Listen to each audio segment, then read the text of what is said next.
5th. It's 7 o'clock, maybe a minute off, but 7 o'clock in the evening, and I'll ask the clerk to please take the roll call.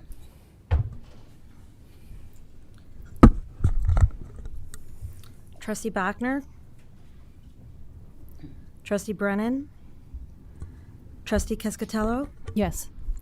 Trustee Vasquez, Present. Trustee Gillis, Here. Trustee O'Connell, Here. and President Adduci. Here. Okay, if I can ask you all to stand to say the Pledge of Allegiance with us.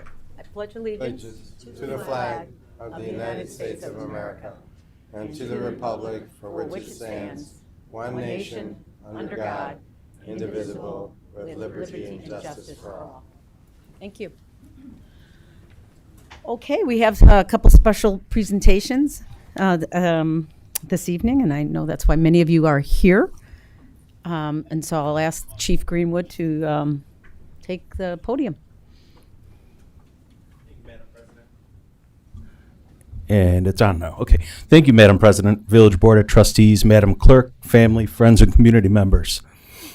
Thank you for all being here today as we gather to honor and officially welcome 3 outstanding individuals into their new roles as officers of the River Forest Police Department. Andrew Richter, Jean-Pierre Bordeaux, and Xavier Saldana. Gentlemen, if you could just step forward. This ceremony is more than a formality. You can face the... Yeah. Otherwise, it just gets weird. This ceremony is more than a formality. It is a solemn commitment to serve and protect our community with integrity, courage, and compassion. Today, these officers take an oath that binds them not only to the laws of our land, but to the values that define River Forest, which are respect, accountability, and service. Officers Richter, Bordeaux, and Saldana, your dedication, training, and character have brought you to this moment. As you raise your right hands and take the oath of office, know that you carry the trust of the community with you. We are proud to stand beside you as you begin this honorable journey.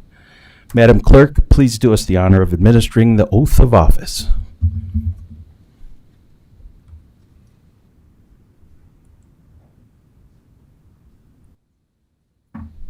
Okay, if you can all raise your right hand. I state your name. Having been appointed to the office of police officer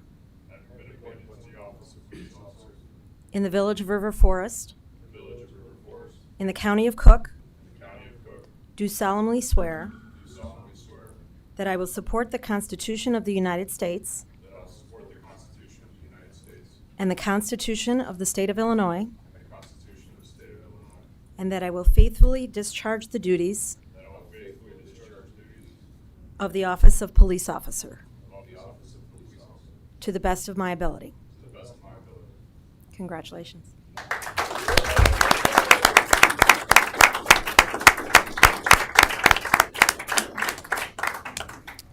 Thank you, gentlemen. And if we wanted to take pictures with the board members and staff that are present, and then we'll go outside with the families and take some more pictures.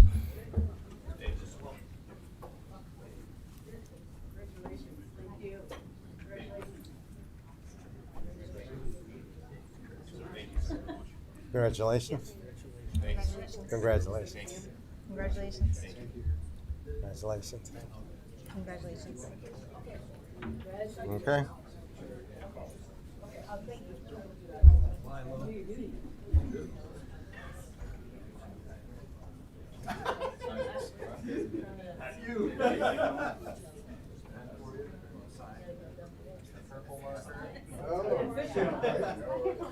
Okay, pretty good. Yeah. I'll get over this time.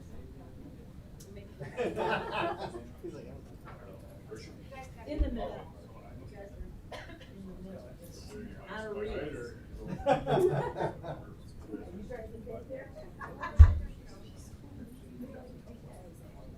Oh, Rosa, maybe on the good side? Can you get everybody? Yep, I got everybody. Can you get everybody? One more. There you go. There we go.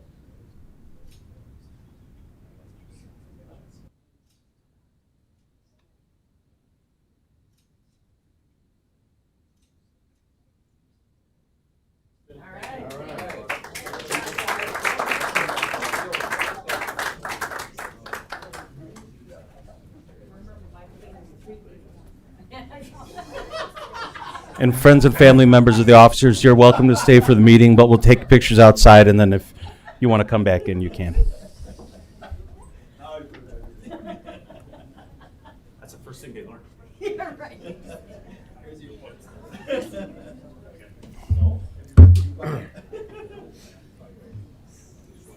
Unfortunately, everybody knows. All right, well, that's great. Congratulations to. The family on a great accomplishment. We are welcoming 3 wonderful new officers, so thank you so much. Okay, so we're going to move on to citizen comments, which we have 3. Oh, no? No. Wait, sorry. Oh, Oh, wait, sorry. we got one more person. We got the fire department. I was going to say, did you want to do Poor fire citizen chief. comment? Like doggy dog. I got one Dang. more feel-good moment. Yeah, we need it. Thank you. All right. Madam President, Village Board, members of the audience. Tonight, the River Forest Fire Department is honored to share an exceptional story of courage, quick thinking, and seamless emergency response that unfolded on June 5th, 2025 at approximately 1900 hours. So right now, I'd like to introduce Deputy Chief Dave Bohennick, who will walk us through the timeline of the events and introduce us to the hero of the evening. Thank you, Chief Gartner. Good evening, everyone. So we're here to discuss what I felt was a pretty exceptional story from top to bottom. But it involves police and involves fire, but it really involves an exceptional citizen who I like to think prepared herself for some bad scenarios and kind of acted in an exemplary manner. So Luke, I got it right here. Perfect. So let's give a little background. So on the 5th at about 7 p.m., just shy of 7 p.m., there was a call reported at 911. This call came in and dispatch took it in. They actually put out a dispatch to police and fire within 30 seconds to get us rolling on the scene. But as you can see, it was a call for emergent need of medical care. This triggered the emergency response protocol per our department and per our dispatch. So Westcom took it in and got us rolling right away, which is what we want to see.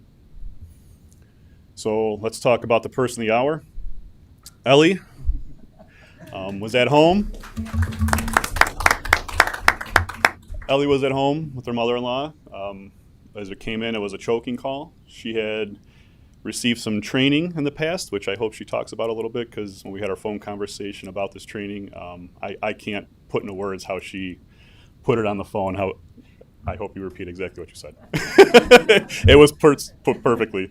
So she initiated the Heimlich maneuver, as she was trained to do. She then, as the person became unresponsive, her mother-in-law became unresponsive, the victim became unresponsive, she began CPR.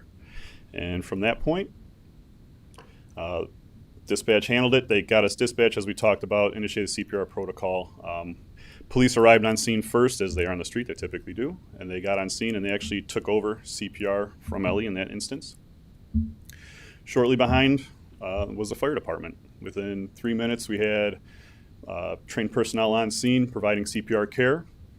Ellie did exactly what she was trained to do. She provided a Heimlich, took the patient down, continued performing CPR, and then EMS took over. When EMS got on scene, we were able to actually assess the patient, provide ALS maneuvers, clear the airway of the obstruction. Once the airway was cleared in the back of the ambulance, we actually had spontaneous respirations back from the patient. Began breathing again, obviously, and was responsive prior to arrival at the hospital at the ER. This is a quote from Dr. Lewis from Rush ER. He sent me this email not too long ago, but kind of highlights top to bottom how every facet of our public safety performed in succession and just one took over from the next and did exactly what we were trained to do. In the last line, if you notice, it says the crew saved their life. I disagree. I think Ellie saved her life. And we'll talk about that for a second. So this is something called the chain of survival. When somebody goes down, has an SCA, a sudden cardiac arrest, this is kind of what they tell you to do. You call 911, you start CPR. All these things have to kind of work in this chain. If one piece of that chain is broken, there's less probability for survival. Well, every minute that goes by without CPR or any intervention, there's about a 10% chance less of survival. So because Ellie sprang into action, she actually provided the best chance for survival for her mother-in-law. So she's all right with that? Okay. Okay. So, we usually when our parish chiefs, we're talking about our staff and how, we performed as we're supposed to, as we're trained to do. But today it's not about us, it's about Ellie. She is the star of the show today. She is the one who provided intervention for the first almost 3 minutes by herself, which I can only imagine felt like an eternity, to perform CPR on a family member before emergency responders arrived on scene. As you've seen over the past few years, we've actually increased our CPR training in the village up by, I think it was almost 300%. I think it was last year. So this goes to show you the reasons why we push these types of things, to build that resiliency within the community so we can have better outcomes like this. So this is just a brief overview of the people who were involved, the supporting cast, as I call them, the officers, the firefighters. We were there and we supported Ellie in her efforts to save her family. A couple things I do want to highlight were, I found one study out of Japan that reported on a little over 1,000 spontaneous cardiac arrests, and they had over these 1,000 patients. They had people who went from choking to sudden cardiac arrest. 1.7 had a good neurological outcome, and a survival rate was even less than that. So I know we want to talk about how unlikely a good outcome is from a scenario like this, but a 1.7 chance of survival without neurological deficit after this incident. So it's a pretty astounding outcome for what transpired on that day. So thank you, the village, for allowing us to push CPR in the community so we can have outcomes like this and give us better outcomes to the patients that we serve. So I want to thank you all. But most of all, I would like to thank the person who sprang into action. And we have a little award here for Ellie. Wow, that's nice. So thank you, Ellie.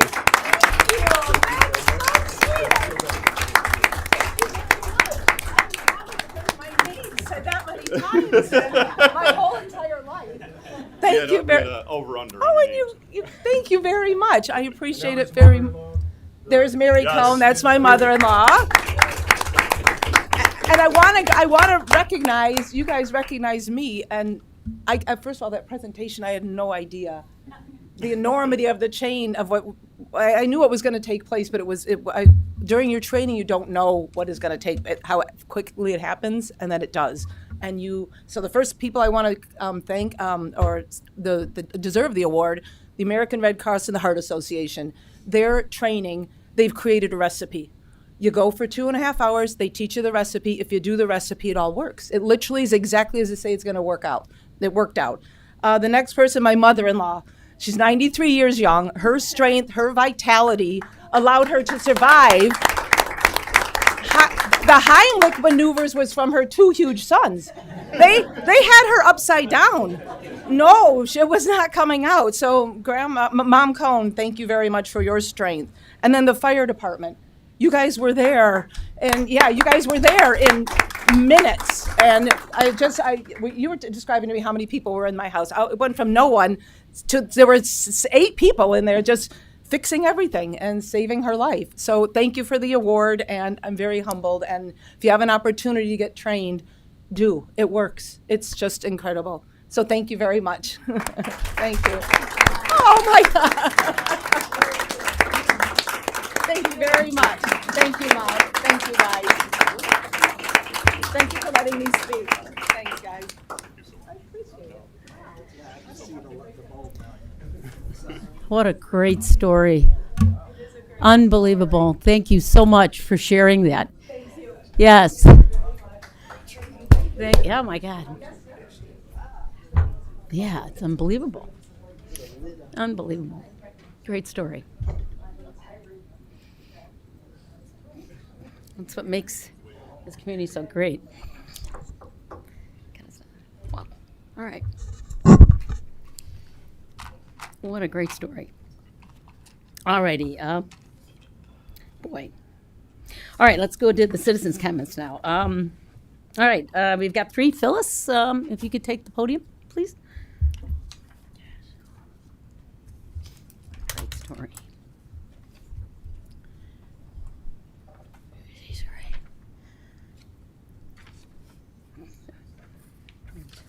Hi, Phyllis Rubin, 411 Ashland Avenue, 6B. I'm going to be out of character here because I usually give you a hard time. I'm not giving you a hard time. I'm thanking you. And I'm thanking the police department because you have been there many, many weeks to provide security for the group, the small group that walks for the hostages every Sunday. And the guys are great. They're just great. I try to stop and say hi to them and thank them. I thanked Chief Greenwood, and he was staying for a minute, but it was taking too long probably. But I really wanted to thank you. It really makes us feel like we're being cared for and safe. Yeah. So thank you. And I think You it are makes a welcome. difference, by Yes. the way. I think it does make a difference. So thank you. Thank you, Phyllis. That's it. Thank you.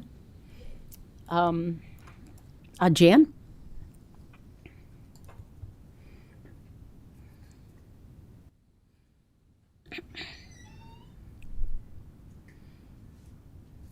Good evening.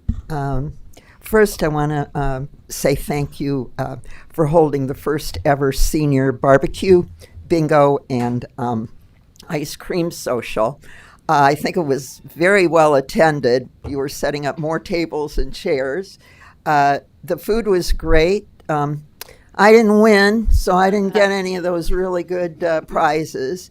But I wanted to give a shout out to all the people who assisted, because so many who came for the barbecue couldn't get to the buffet table easily to get their beverages and their food.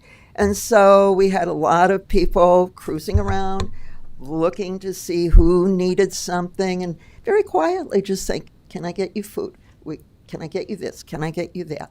And it was just so kind and so thoughtful. So thanks a lot, and I hope we'll have one next year and the year after. Well done.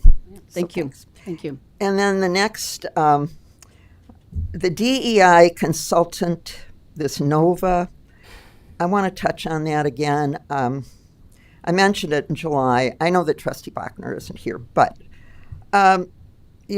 Trustee O'Connell mentioned about the money that we had spent on NOVA, $50,000. And that was an April 14th meeting. And Trustee Bachner responded and said that she and Ken Johnson were working on a draft report. Well, Ken Johnson was going to be gone mid-May when the new board was sworn in. So I would have thought that we'd have something by May. But then June, we don't have anything. We're not getting anything in July. Here we are in August.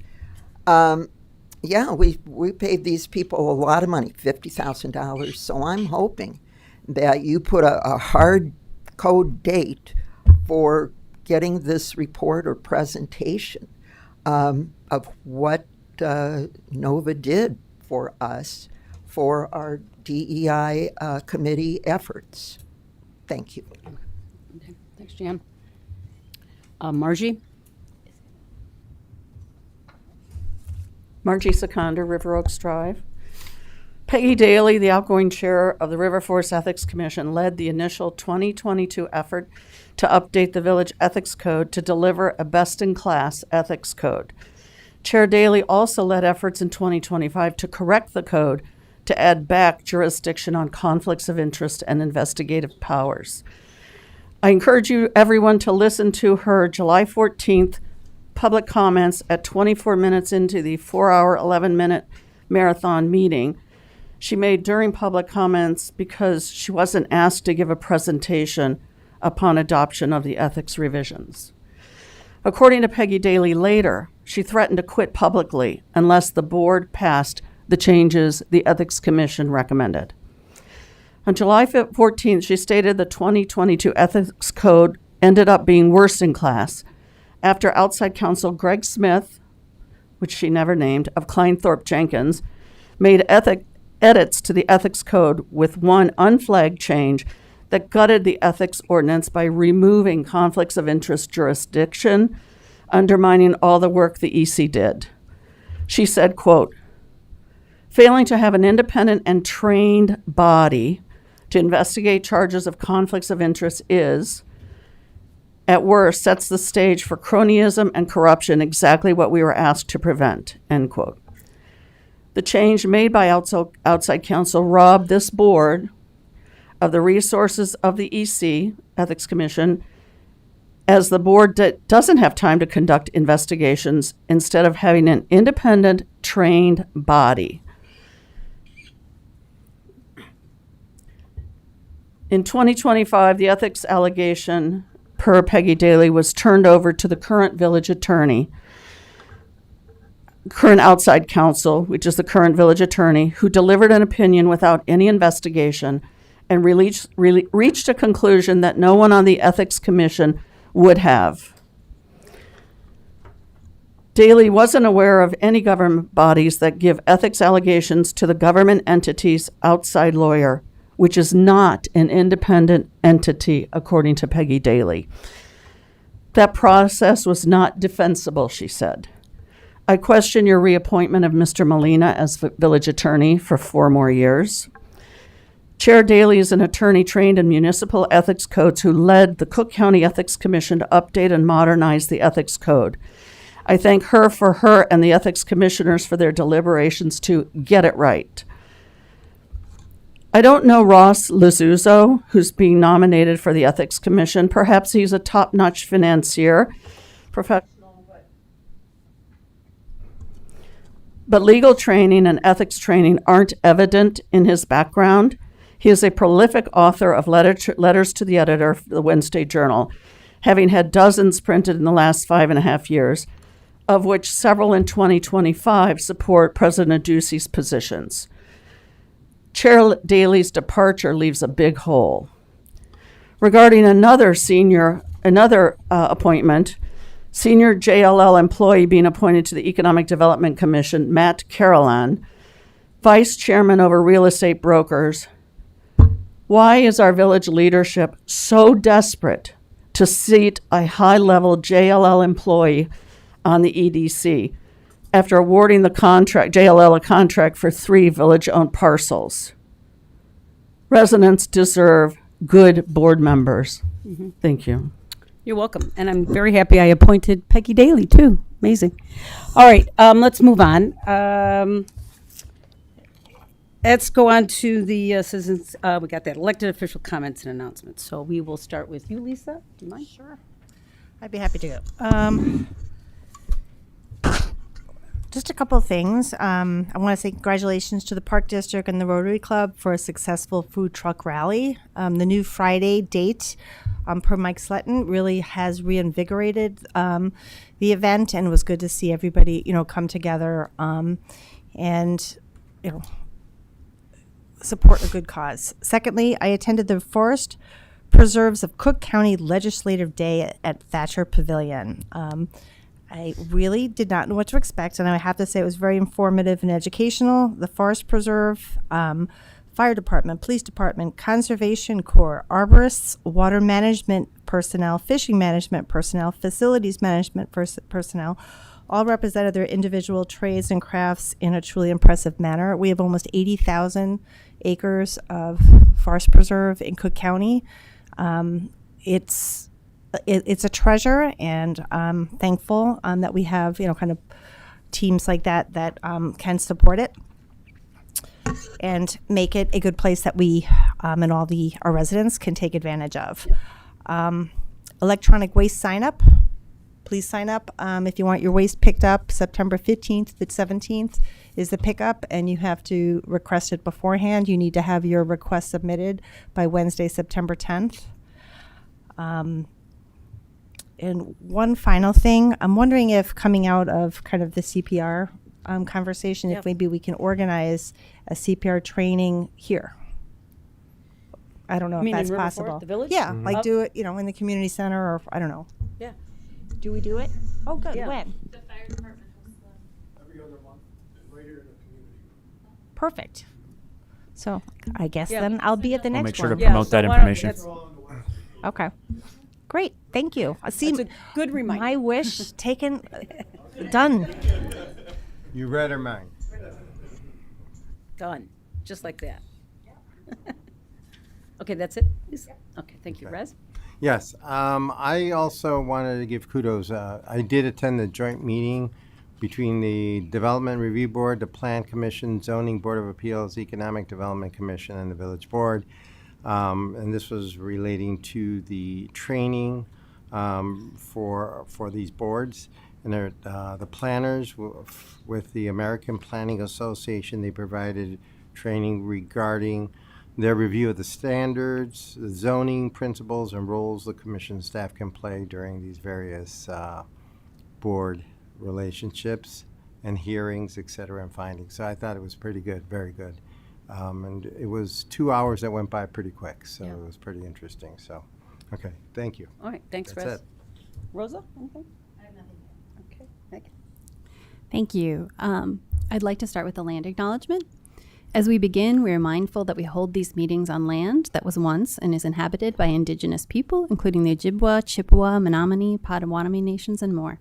We remember our nation's history and honor the Native people as stewards of this land that was colonized, and that River Forest continues to be a place where many people from diverse backgrounds live and gather. As we go back to school, I encourage people to be aware of changing traffic patterns near the schools, children walking and biking, things on major routes taking a little more time in the morning and in the afternoons. I encourage parents to review the local and state bike and e-bike rules with their kids and encourage helmet use. I saw a lot of helmets dangling from bikes today, so I know the parents want the helmets on the kids, and I know the kids are taking them off. I have a middle schooler, I understand.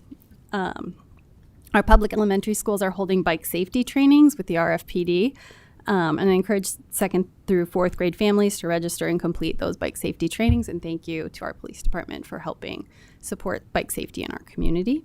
Thank you also to our first responders who are drilling the students and staff in the coming weeks on school safety, including fire, weather, earthquakes, and lockdown drills. We appreciate all that you're doing. We know that it's a really important part of keeping our kids secure in schools. And I'd like to commend our local PTOs for a job well done installing outdoor classrooms and playground equipment that benefits the community, and thank the community for their generous donations to all of those projects. Great, thanks, Megan.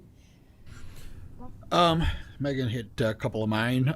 So the food truck rally again was great. I was also going to hit on the back to school and slowing down on the traffic. And lastly, if you haven't been on eastbound North Avenue, road work has started. Yeah. And so be patient or look for alternative routes because it looks like it's going to be kind of a couple of tough months, Jack, is it? Yeah. Okay. Yeah. So avoid North Avenue where you can. So that's all I have for right now. Okay, thanks, Bob. Yeah, I just have a few things. I just want to reiterate a couple comments regarding the food truck rally. I think it was really a great event, and the fact that it was on a Friday, I think, made a difference.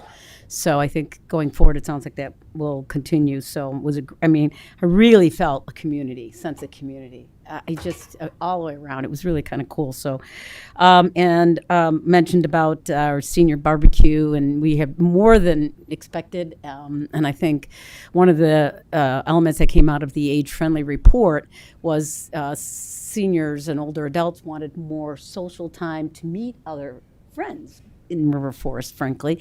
And so this is kind of, addressing that report out from that committee, is trying to find other ways to bring in our older adults or seniors and involve them in, social events. And so it was a great success, and I want to thank the staff. I mean, you're a professional bingo announcer, so but like everyone said, keep your day job. So we like you in your job, but seriously, thank you, Jessica, Luke, Jack, everybody, Trish, Rosie. I'm looking at everybody that we're part of that. It was I think our residents really saw your effort, so thank you on that.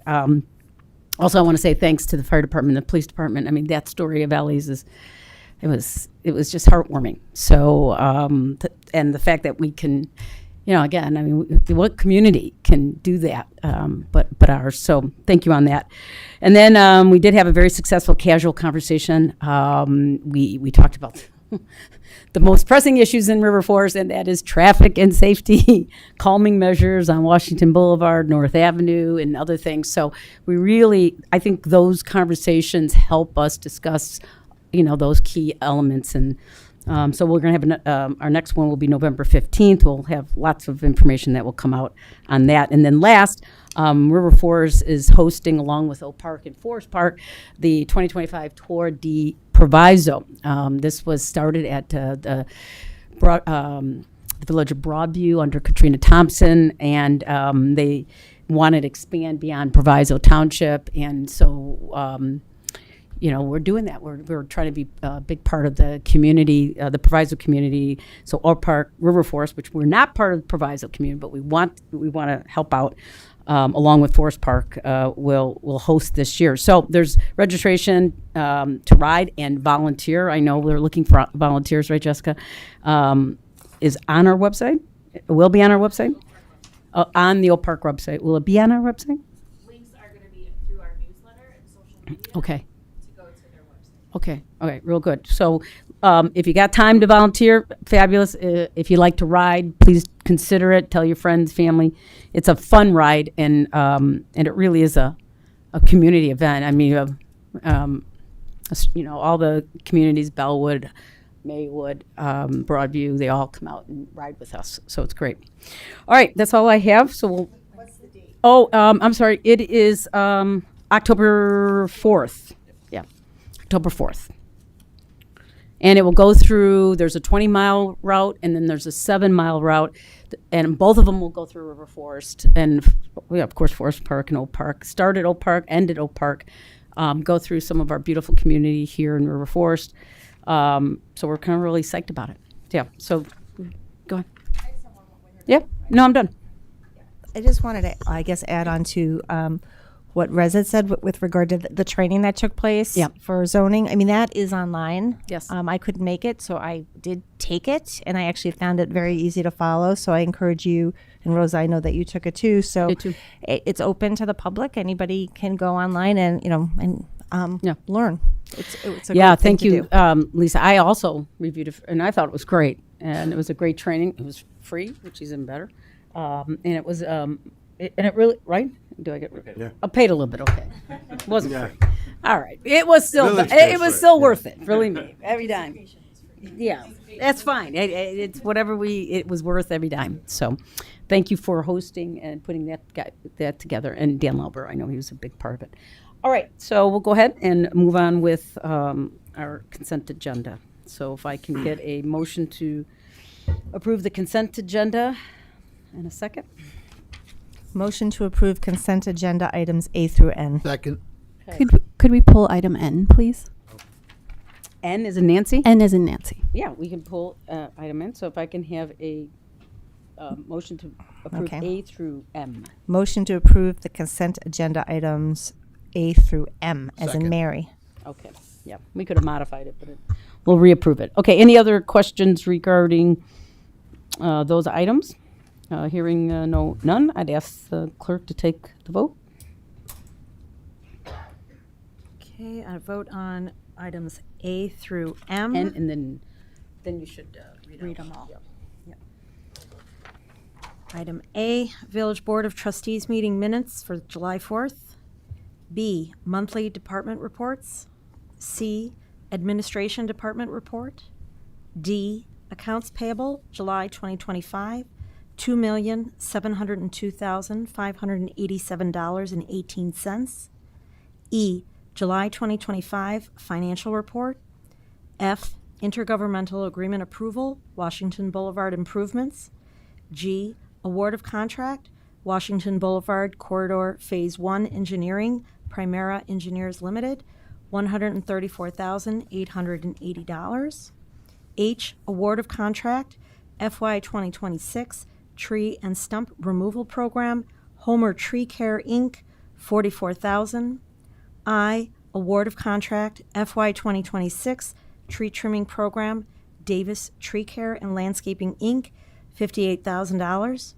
J, award of contract, Lake Lathrop Traffic Signal Repairs, Lyons Pinner Electric Companies, $34,749. K, award of contract, SCBA Replacement Program Purchase, Air One Equipment, Inc., $33,400. L, payment approval, 2025 Pavement striping program, High Star Traffic, $24,292.46. M, settlement approval, settlement agreement with Union Pacific. Okay, Trustee Cascatello, Yes. Trustee Vasquez, Yes. Trustee Gillis, Yes. Trustee O'Connell. Yes. Okay. Then let's get approval in a second on item N. Motion to approve consent agenda item N as in Nancy. Second. All right. Yes, I do have some questions. I'm not seeing some of the things I'd like to see in this contract. So one of my first questions is, when is the last time we've gone out to RFP for our communications firm? Do we have an answer? I know they've been our firm for a while. I think in 2021 when Vicarious was brought on for it, We that brought it was on out, then. went out to shop at that time. Okay. And I know since then our costs have increased monthly from $4,500 to now, if we approve this, $6,500 a month. But I don't see a significant difference in the services that they're providing. Matt, can you share with me any changes in service that they made? Sure, I can. So the village has been paying Vicarious $6,000 a month. There's how the arrangement has been set up. There was 3/4 of that, $4,500, was for the monthly retainer services of writing press releases if needed, social media, some website input, weekly newsletters. The monthly newsletter that comes out on the first Friday, that was a separate piece that was $1,500 a month. So the village has been paying $6,000 a month. The Vicarious, that hasn't been updated in some time. That's why the increase to $6,500 was proposed. Now, we have been increasing how many social media posts we are working with Vicarious on, because we're trying to drive more engagement and activity. So that's part of the reason too, and a couple other the videos that we've tried out on social media have been kind of new developments, and that's kind of what raised the conversation of some additional funding. I liked those, by the way. I thought they were really good additions. Yeah. I know the AI tools that they're using, and I think it's a really nice choice to do that. One of the things I don't see in the contract is a social media or communications calendar that would allow people to have input into the calendar and things like that, so that we don't miss anything. We recently had a school lunch post that went out to the community, and it would have been helpful if I could have mentioned that the schools already have significant sustainability around school lunches, and we could have emphasized things that they're already doing and the ways in which people could get involved, which we have. But without a full calendar, it's hard to know what's coming out. And then secondly is metrics and reporting. I see that there's no line item for metrics and reporting from this firm.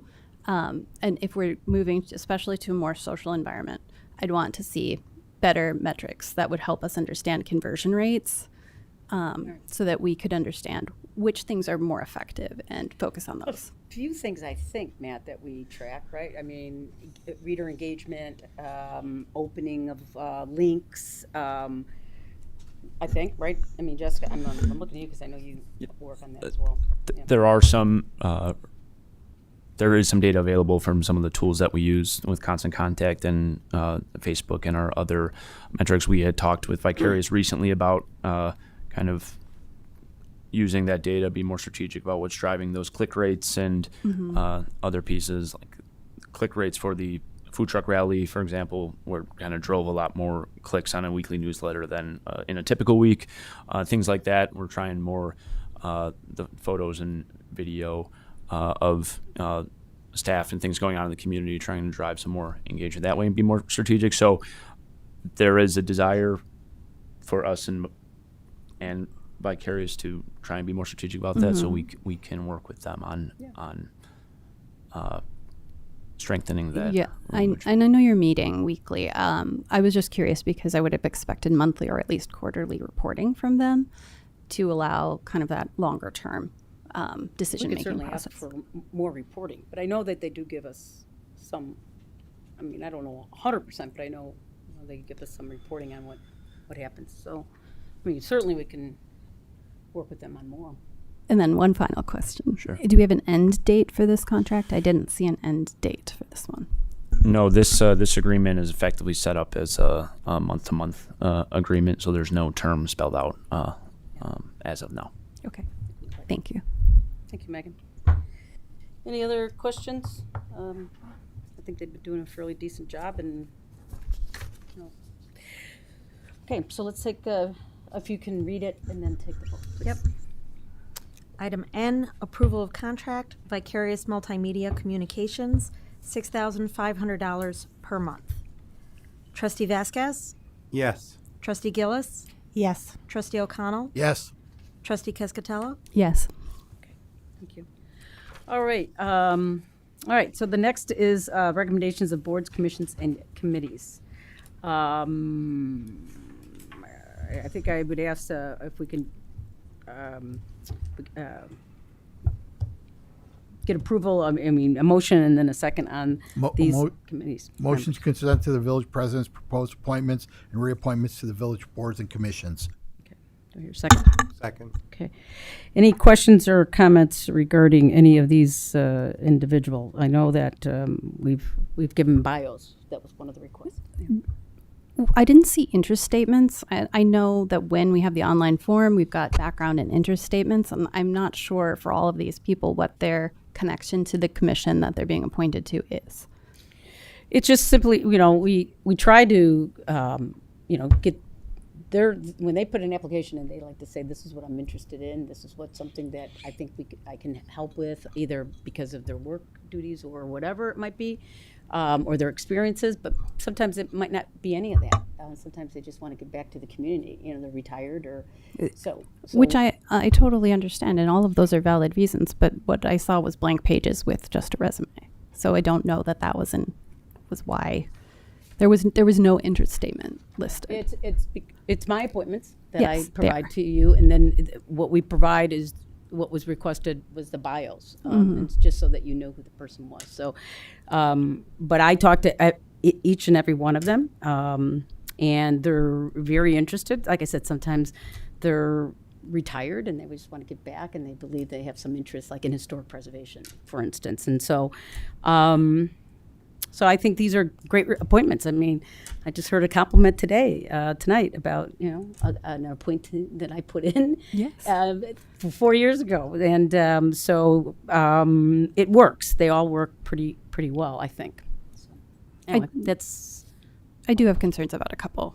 I don't see a connection for Mr. Lasuzo with the commission that he's being appointed to. I really would have hoped for someone who had a background in public administration, HR, law, ethics, or nonprofit governance in a position. Megan, like that. sometimes they don't. This goes to, we're a community where we volunteer our time. So if we want those things, then we need to discuss everybody getting paid. Okay, so that's what you really need to do is, so there are members of the community who want to do it. Not everybody wants to be on the sustainability committee. Not everybody wants to be on the economic development committee. People who come forward, there's not a long list. Right. So what do? Not fill the positions? Right. There are other people who are interested in these positions. No, they're not. Okay. I mean, I'm telling you, I make the appointment, and I look and this at was the only candidate.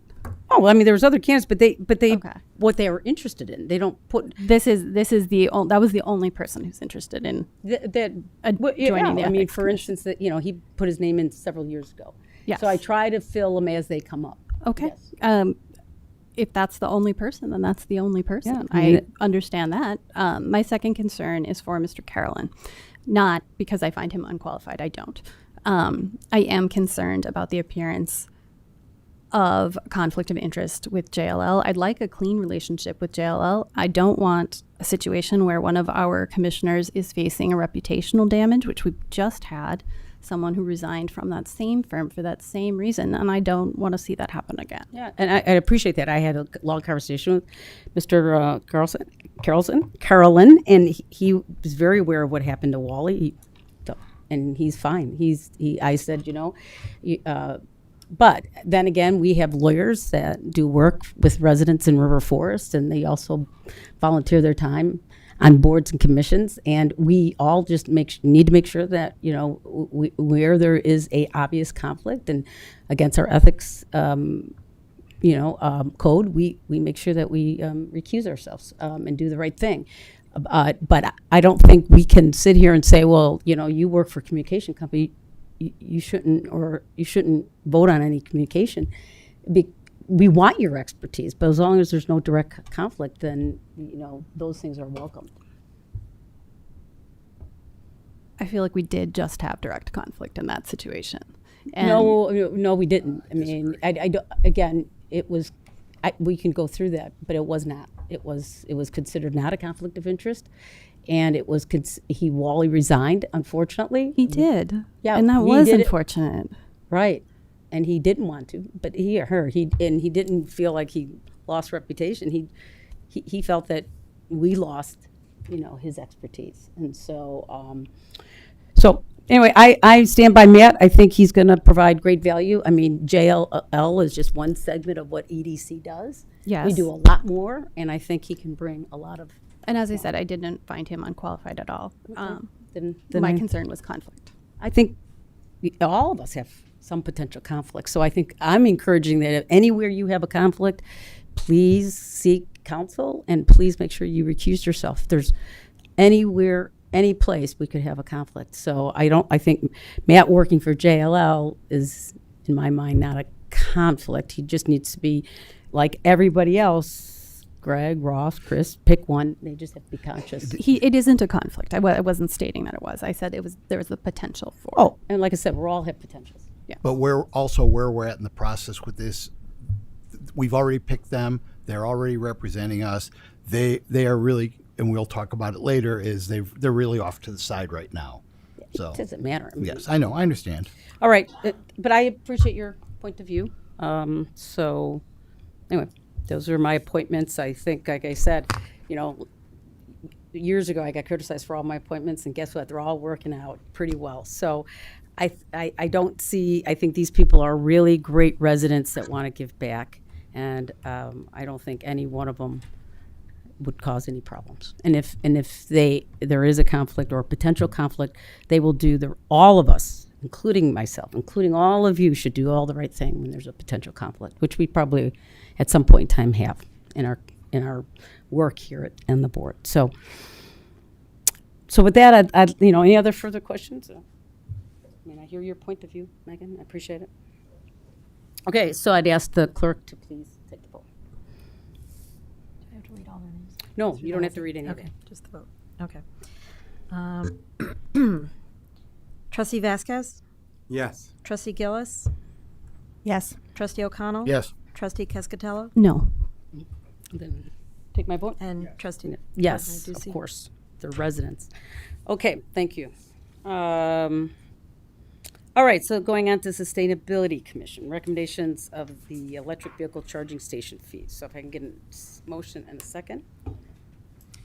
I move to approve an ordinance establishing restrictions and fees for the village's electric vehicle charging stations. Second. Okay. Seth? So about 18 months ago, I believe we first put into place the fee for our one EV charging station located outside Village Hall here. That was really very limited to address people who would just plug in their car there and leave it parked there for long amounts of time, sometimes in excess of 24 hours. Since what that fee was 2 hours of free charging and then a $10 an hour fee. Beyond that, it was capped at $30 total. But since that was put into place, I believe the average charging time there, last I looked, was like 1.96 hours. So that was really effective. This, with the additional charging stations being installed later this fall, looking to shift the structure of the fee for EV charging and looking to recoup the cost of the electricity and then what is sort of averaged out the maintenance and operations. That's fixed costs through the warranties of these charging stations and the cloud plan, but just with a few basic assumptions, looking into other communities, what it's proposing is 25 cents per kilowatt hour, which is the amount of energy used to charge the vehicle. And then if a vehicle does receive a full charge all the way up until their 100% battery, An overstay fee, again, of $10 an hour would take effect 15 minutes after reaching full charge. With the direct current fast charge stations, most vehicles will be charged in 20 to 30 minutes there. So the same sort of structure as a 2 hours free would not be ideal for those stations. Okay. Any questions for Seth? Seems pretty straightforward. I have one question, Seth. Yep. As for the fast charging portals, how long will we expect a car to take to charge? I think the general rule of thumb is a vehicle can reach 80% battery charge in about 20 minutes. As it gets higher than that, the rate it charges slows down, just how batteries work. And so that I saw listed in your report as like $10.40 approximately for that charge. Yeah, Okay. it depends on the size of the vehicle battery. There's like some Fiats that are very small, like 20 kilowatt hour batteries. Some Mercedes EVs are almost 120 kilowatt batteries. So it depends on the size of the vehicle battery, but I think that's probably a good sort of middle ground average. Okay, thank you. Yep. Any other questions? Susan, any comments on that? No? Okay, very good. He did do a beautiful job. All right, good. And then I'll ask the clerk to take the vote on this, please. Trustee Gillis? Yes. Trustee O'Connell? Yes. Trustee Cascatello? Yes. Trustee Vasquez? Yes. Okay. All right, let's go on to item 9, unfinished business. If I can get a motion and a second on this item. Motion to approve an ordinance adding section 8-6-24 of the River Forest Village Code regarding the prohibition of fireworks and explosives. Second. Okay. Who wants to take this one up? The main purpose here with this ordinance is effectively to incorporate what state regulations are as it relates to consumer firework use and incorporate it into our village code so that local ordinance tickets can be written in the event that they are used in town. Okay. Pretty straightforward. Is that, no, we don't need it unless somebody wants it, Chief. Is there any questions for the chief? No. Hey, Chief. Sorry.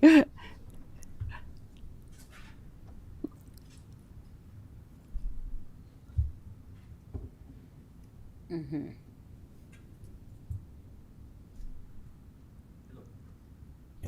Hello. Hi. Do we see a lot of violations of this? Like lots of fireworks being stored in River Forest? Is this an issue that we're seeing? Not mostly seasonal, as you might imagine, with specifically the 4th of July, which just passed, and around New Year's Eve, Super Bowl. There's some various events. If one of the Chicago sports teams, I'm not going to name any of them, were to be successful, you'll hear a lot of fireworks. I hope some of them are.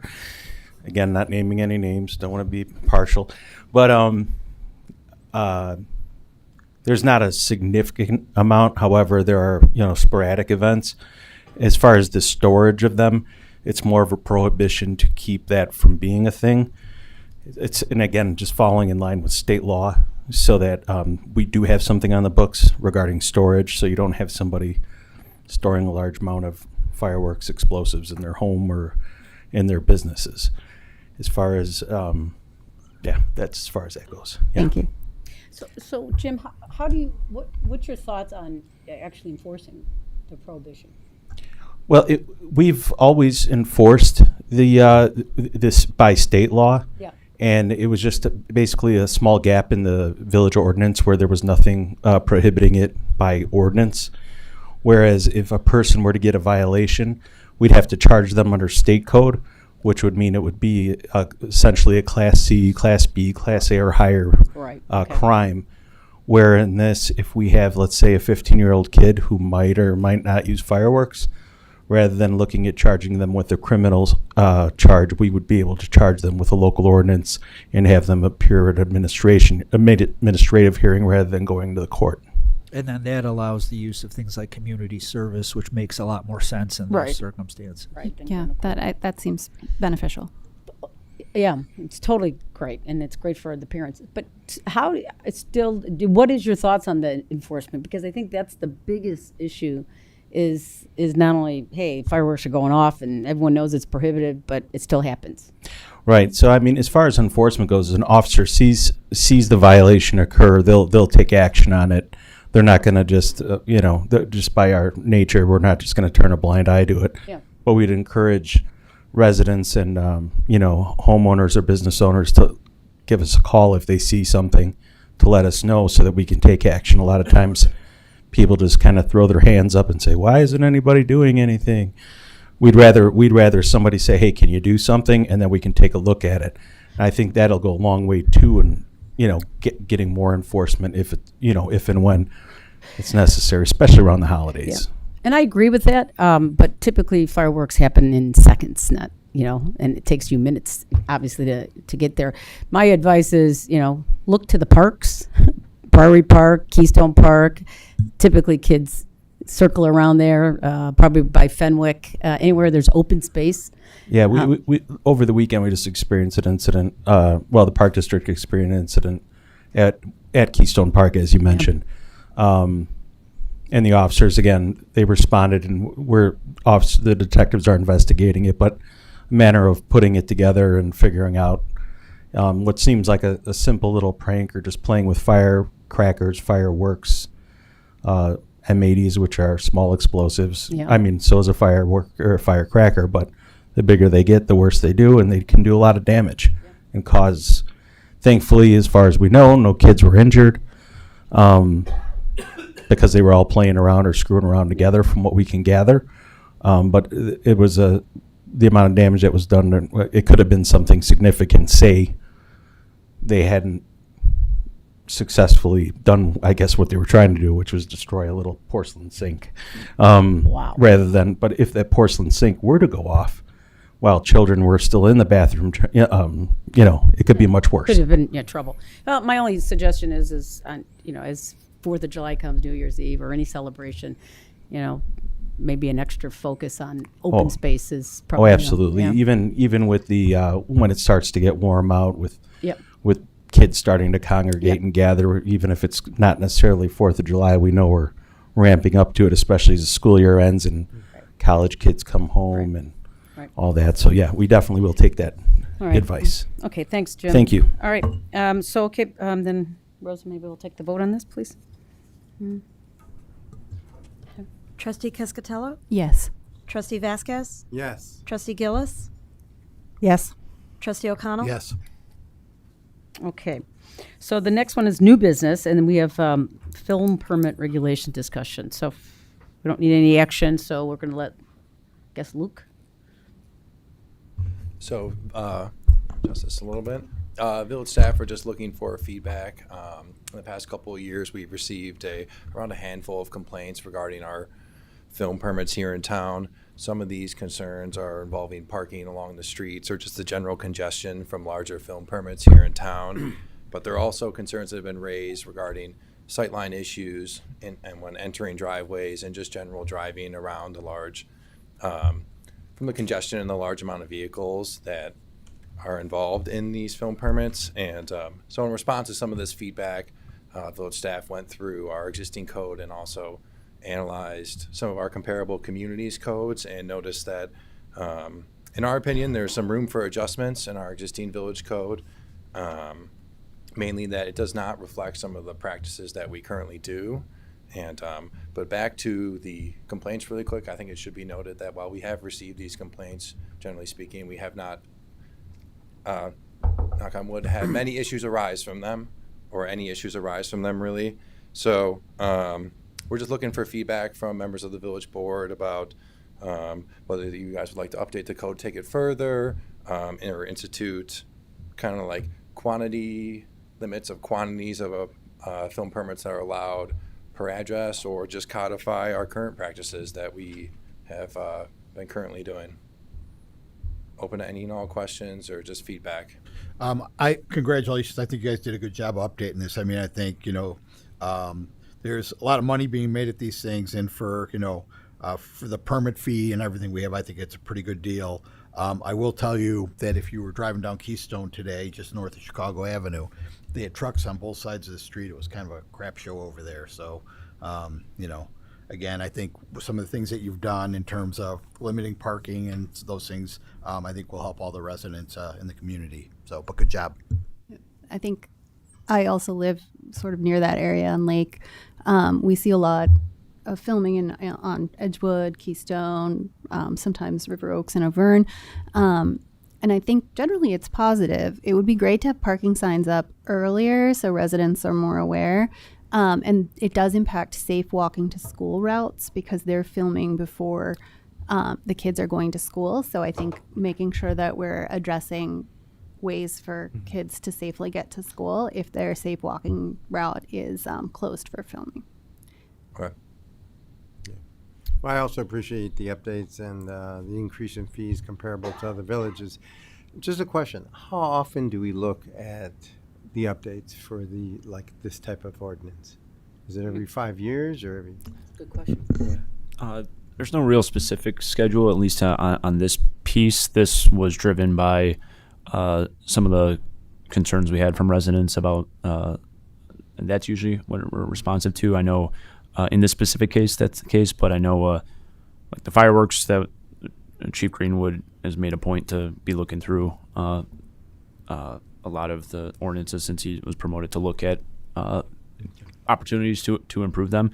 But we don't have a set schedule on reviewing those types of things. But now with the proposed changes here, we do take a look at our fees each year as part of the budget to see where there might be an opportunity to be more in line with whatever the cost might be of that service or what other nearby communities are charging. Okay. I have a question with regard to, and I'm assuming, because like if I read in terms of codifying the updates, one is limiting filming to no more than 3 consecutive days or 12 total days per calendar year. So Is that going to impact some people? I'm just curious about that. It is possible. Yes, I know there was a address on the 5 and 600 block of Keystone Avenue that had a lot of filming last year. I don't know the specific amount of days that were used that year, but that led to a lot of concerns from neighboring residents because they felt that their quiet street was now kind of an industrial type environment with all the vehicles that go with these types of productions. So in Luke's research, that felt we didn't want to be overly restricted because we do think it's a good thing to highlight the architecture and the tree canopy and everything about River Forest, and we don't necessarily want to keep money out of the homeowner's a pocket that might be hosting that type of thing. But I think the nuisance of these events kind of goes up exponentially when it repeats, when it gets extended filming period. So we've compared some other communities and felt that this was a fair compromise. There were some that were much higher. There were some that didn't have those limits, and that's kind of some feedback that the village board can consider. Currently, we don't have any restriction or limit on those. Yeah, I mean, I assume with some of the interaction that you've had with other residents on this, I mean, it seems like it might address a lot of issues. Yeah. And then keep in mind, too, that even if the board were to enact this kind of a rule, it simply is a direction in order to staff to set the limits within this parameter. If there was a special project, someone could always ask to approach the board, and staff might require them to notify neighbors, for example, on the block ahead of time so that it could be discussed ahead of time. This is more of a general rule, or would be if you passed it this way. Okay. Any further questions? Okay, hearing none, if I can ask the... No action. That's right. Right. Sorry. So, We were just feedback. Yep, sorry. My bad. It will come back. It will come back. Very good. Yep, sorry. All right, we'll move on to the other appointments. So we've got several appointments that we have to make for our village department heads. So if I can get a motion and a second for item B, 10B.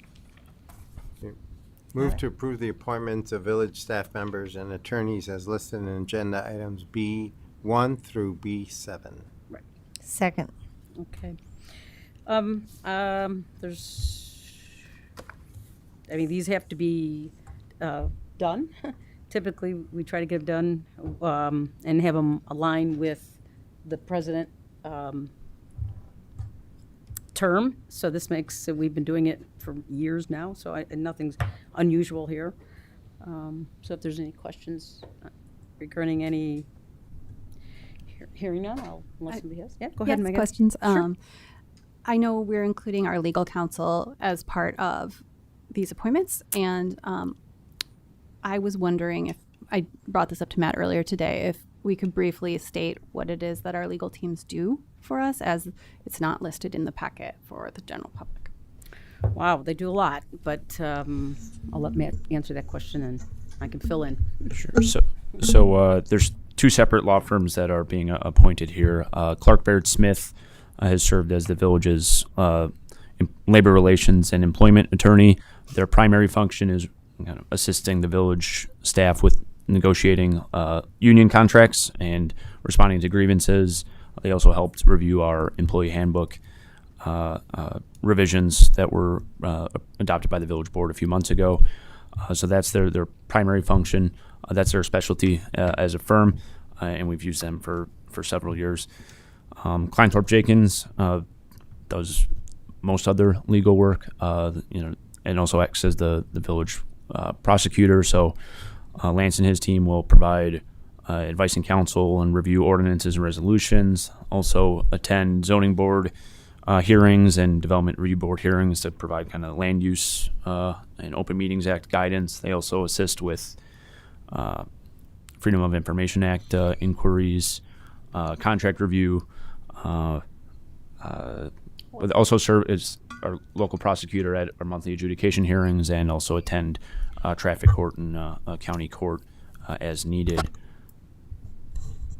So I'd add one thing we don't do. We don't provide defense of the village in claims for damages typically, because the village is a member of the Illinois Risk Management Agency, which is a pool, and they have a list of attorneys they refer cases to. Now, if you remember, we had a case recently that involved both damages, a damage aspect and an injunctive aspect.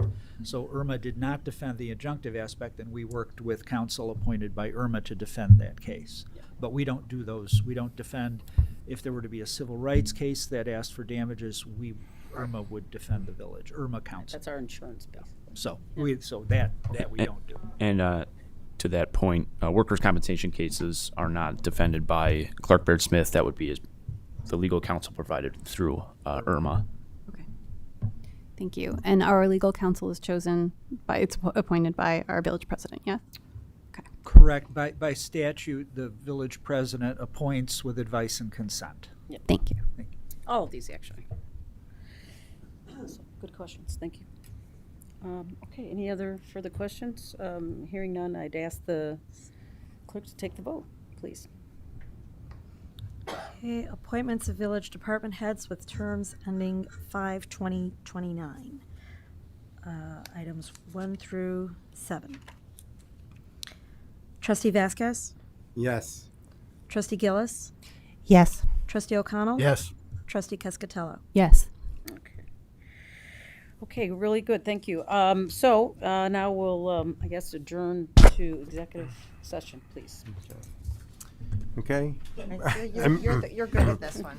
Move to enter into executive ahead. session pursuant to 5 ILSC 120/2C1 to discuss the appointment, employment, compensation, discipline, performance, or dismissal of specific employees of the village, and pursuant to 5 ILCS 120/2C6 to discuss the setting of a price for the sale or lease of property owned by the public body.